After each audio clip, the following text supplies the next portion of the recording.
So let's begin. What's the problem Mr. Trump is trying to solve? And I don't, by speaking this way, mean to suggest that he's clearly focused on economics. He's not. That he clearly understands what the situation is. Looks like he doesn't. So when Mr. Trump says, I'm going to hit China with a tariff, he is lying. The man who promised to be America's greatest dealmaker is now facing his greatest crisis. Right now, behind closed doors, Trump's inner circle knows something the public hasn't fully grasped yet. The exact reason for why his presidency is collapsing under the weight of promises that were never meant to be kept. What you're about to discover will fundamentally change how you see the entire political game. Remember when Trump swept into office on a wave of anger and hope? Millions of forgotten Americans believed they finally had someone who would fight for them against the establishment. The factory worker in Ohio who thought his job would return, the family in West Virginia who believed healthcare costs would finally drop, the small town communities that trusted infrastructure would be rebuilt. They didn't just vote for Trump, they invested their faith in a man who swore he was different. But here's where it gets shocking. Every single one of those promises was built on quicksand. I've analyzed the data, and what I found reveals the brutal truth about why his presidency is now hemorrhaging support from the very people who once worshipped him. The numbers don't lie, and they tell a story that should terrify anyone still clinging to the illusion that Trump delivers. Mr. Trump wants to take away collective bargaining rights for federal employees. That's the beginning of an assault on the labor movement so that they can't fight for higher wages and will have to accept lower wages. Manufacturing jobs? They continued fleeing overseas at record pace. Healthcare costs? They skyrocketed while insurance companies reaped billions. Infrastructure? Crumbling bridges and failing water systems got prettier speeches, but zero real investment. Meanwhile, Trump's billionaire buddies got tax cuts worth trillions. This isn't coincidence, it's design. Bringing those jobs back that he talked about, lying. He haven't brought them back. And he hasn't brought them back for a very good reason. There's no way for them to decide, even if they pulled up stakes from the factory they have in China or the factory they have in Brazil, why bring it to the United States? Yet the media keeps focusing on tweets and scandals, completely missing the real earthquake happening beneath our feet. Every broken promise creates a crack in the foundation of trust. When you multiply that by millions of betrayed supporters, you get a political avalanche waiting to happen. And trust me, that avalanche is already moving. Think about the psychology here. These weren't casual voters. They were true believers. They defended Trump through every controversy because they thought he was fighting for them. Now they're watching their electric bills climb while Elon Musk's net worth explodes. They're seeing their prescription drug costs soar while pharmaceutical executives buy third vacation homes. The cognitive dissonance is becoming impossible to ignore. Here's the part that should scare Trump's advisors the most. Disappointed supporters don't just walk away quietly. They turn into the most dangerous political force imaginable. Former believers who feel genuinely betrayed. Nixon learned this lesson. Carter learned this lesson. And now Trump is learning it the hard way.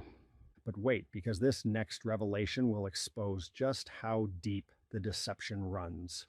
Trump didn't fail because he's incompetent, though that's certainly part of it. He failed because he never intended to keep his promises in the first place. The entire campaign was political theater designed to harvest votes from desperate people while serving the same corporate masters every president serves. Look at who he appointed to key positions.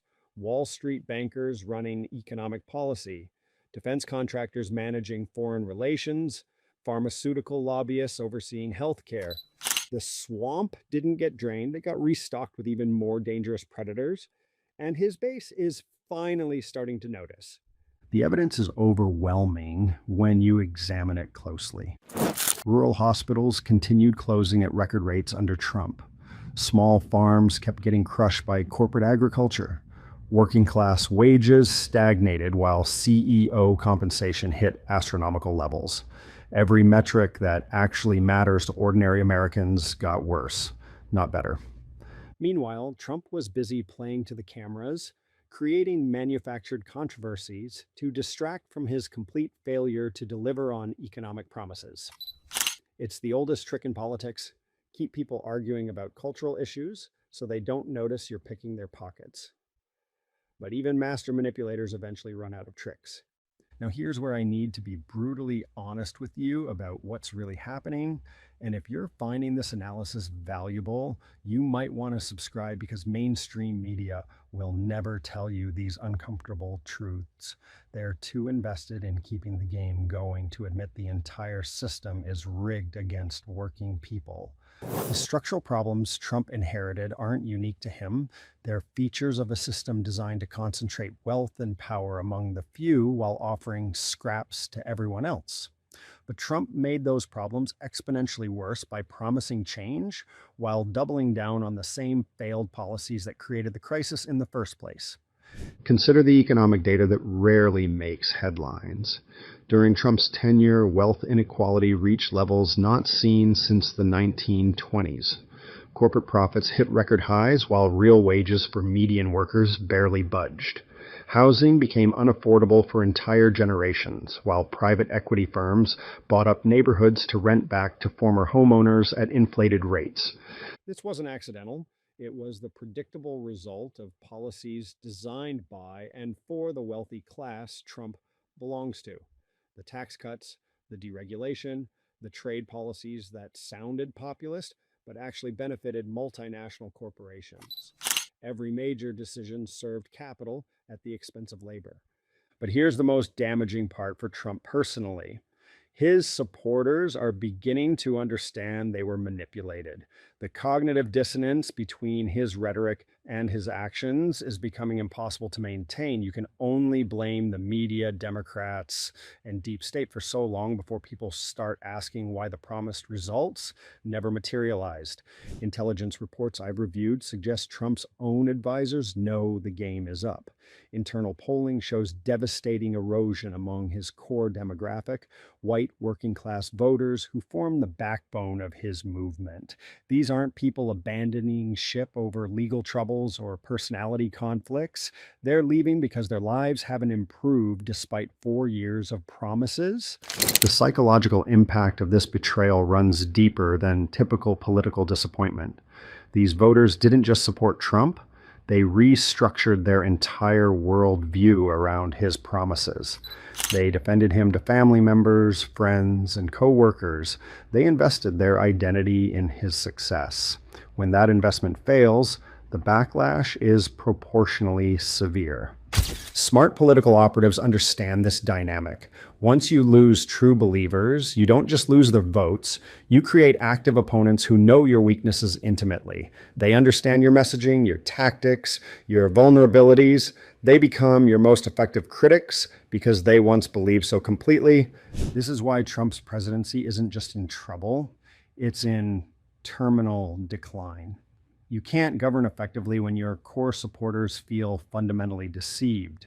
You can't maintain legitimacy when the people who elected you realize they were conned. And you can't rebuild trust once it's been shattered by the gap between grandiose promises and pathetic results.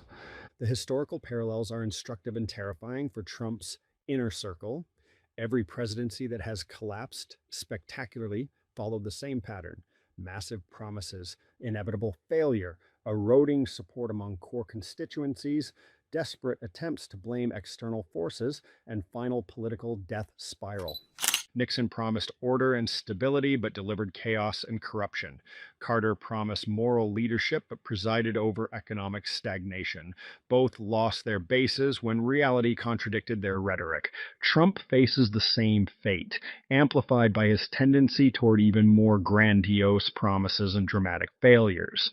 What makes Trump's situation uniquely dangerous is the expectation level he created. Previous presidents made typical political promises. Trump made messianic ones. He didn't just promise better policies, he promised to save American civilization. When you set that bar and then fail to deliver basic competence, the fall is catastrophic. The downstream effects are already visible to anyone paying attention. Republican strategists are quietly distancing themselves. Major donors are exploring alternatives. Conservative media figures are subtly shifting their coverage. The smart money understands what's coming. Complete political collapse followed by desperate attempts at relevance. The ultimate question isn't whether Trump survives his current crisis. It's whether American democracy can survive the revelation of how thoroughly it has been corrupted. What happens next depends entirely on whether people channel their disappointment into genuine change or allow themselves to be fooled again by the next silver-tongued demagogue promising easy solutions to complex problems. The choice, as always, remains ours to make. Drop a comment below if you think Trump's base will finally wake up or keep getting fooled. Your thoughts might surprise everyone.